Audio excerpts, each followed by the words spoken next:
Hey y'all, welcome to Dixie Garage. On this one, going to be tearing down my Scout and getting it painted. It's really perfect.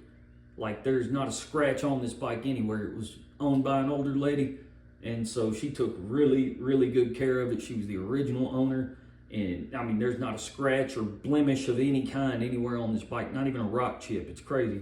So because it's in such good shape, I don't even have to prime it. What I'm doing is the Eclipse paint over it, like I did with my Chief. I did Eclipse green, which looks black until the sunlight hits it, and then you can tell it's green.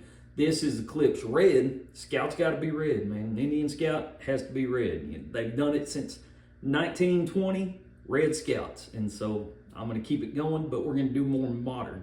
It's going to be Eclipse series, which looks black until the sun hits it, and it becomes red. And it's very heavy metallic. It's just beautiful.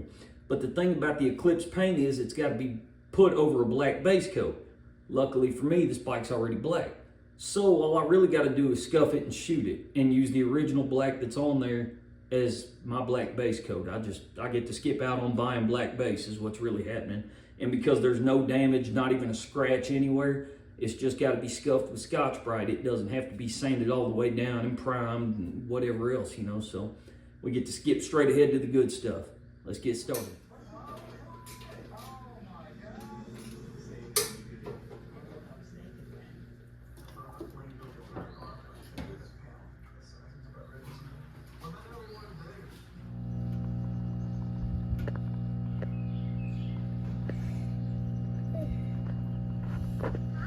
I have zero idea where my tripod went, so just gonna show you this. This is what I'm using, a gray Scotch-Brite pad. Hi, Monkey. Hi. Okay, go back and play on your trucks. Anyways, I'm using a gray Scotch-Brite pad and just scuffing up the surface. And basically you just get the shine as gone as possible, but without getting through the clear. Crazy child. Yeah. Okay, the goal is to take the Scotch-Brite pad and get as through the clear coat as you can to where you can't see all this reflection, but not so far that you truly damage beyond the clear coat. You can see how that looks there. That's what I'm gonna do to the tank, and we'll be ready to shoot it. We'll just have to do the wax and grease remover to prep it and a tack cloth. Basically just enough to get rid of that shine.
Okay, so there's a few different ways to do cut and buff.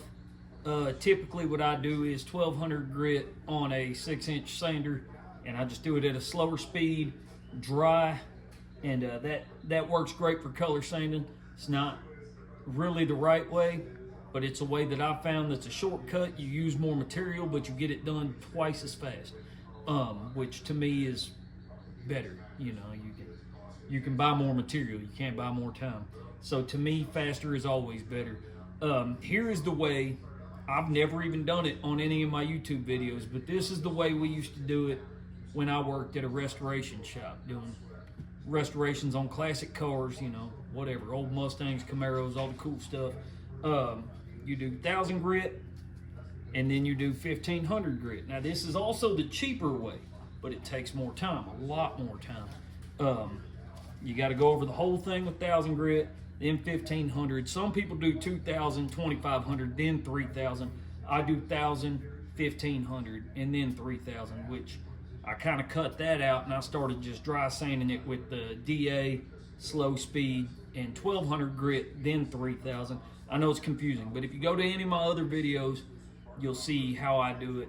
You can go to the one about the Chief, and on that video you see 1200 grit, 3000 grit, then polish. This here I'm showing you the cheaper way, but it's also the slower way. But this is the way I was taught, and it's really probably the correct way. Doesn't necessarily mean it's better, just means it's what everybody else does. So 1000 grit, use water.